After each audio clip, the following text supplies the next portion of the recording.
Hey, what's going on, everybody? It's a Saturday, the world is a different place, my microphone position has changed, I got a haircut, but one thing is staying the same. I'm still bringing you the top 5 itch.io games of the week. Let's get started.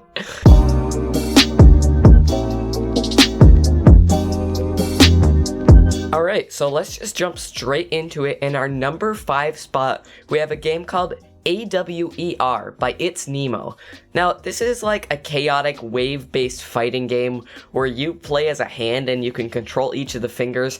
Basically, it's a much intensified group game of rock, paper, scissors. So you are the fighter hand and there's tons of waves of other hands in different positions coming to kill you, and you have to look at the position of each hand and create the position that will beat theirs.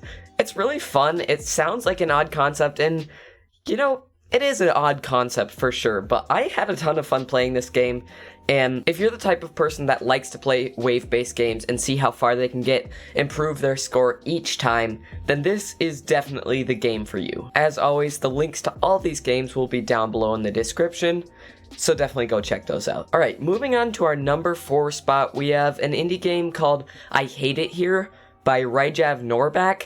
Sorry again about the name, that's almost certainly wrong. This is like a low-poly simulator adventure game where you drive around as a robot and you have to steal packages of food and deliver them to people in need. Now, there's two things that cause this game to make it into the top 5 list. One of them is the super fun graphics. I just love a game that has satisfying or pleasing graphics, and this is definitely one of those games. The graphics look like they've come straight from a sketchbook. They're super bright and colorful. And as I mentioned before, everything is low poly. The other aspect is that you can choose to play this game one of two ways. Now, there's many basements you can deliver the supplies to, and some need more or less supplies. So you can choose to deliver to the people that really need it and find more food supply crates, or you can be like me and just deliver to who needs the least amount of food. I'm pretty sure I let an entire family die and fed a drug dealer, but moving on. This game is really fun. I had a lot of fun playing it, and I'd highly recommend you go check it out. Alright, moving on to our number 3 spot, we have a fun game called Flight Quest by Tati.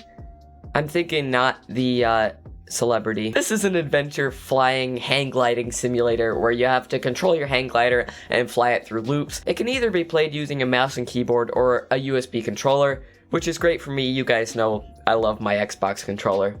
You guys also know I'm notoriously bad at skill-based games, and this was no exception. I struggled to fly through the easiest of hoops, but I did have a ton of fun playing this game, and you get to fly over this beautiful tropical island area, and I'd highly recommend you guys check out this game. Alright, moving on to our number 2 spot, but first, a quick message from me in the past. Hey guys, just want to interrupt this video with a word from this video's sponsor, me. You guys know I'm not big enough to have a sponsor or even monetize my YouTube channel, but there is a new section in all of our descriptions, and if you guys want to support the channel in a way that's totally free for you, you can head down there and click those links.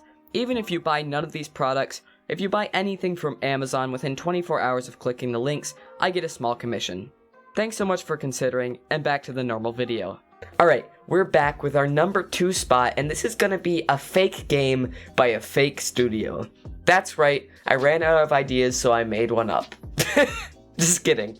This is a creepy adventure puzzle game where you're a human with, like, a box head that can light up, I don't know. Anyway, this is a 2.5D puzzle game where you get to wander around in a magical haunted forest and solve puzzles and move on to each arena. I didn't get to quite play through this game because I got stuck, and then I accidentally got out of the game and it wouldn't let me resume. It was a big ordeal. But I did have a ton of fun playing this game, and it gave me a few laughs. There's a little bit of adult language in it, so just be advised, I wouldn't let your younger children play this, but it's a super fun playthrough, and I'd highly recommend it. Alright, moving on to our number 1 spot, we have a game called Secrets of the Shard by a studio named Secrets of the Shard.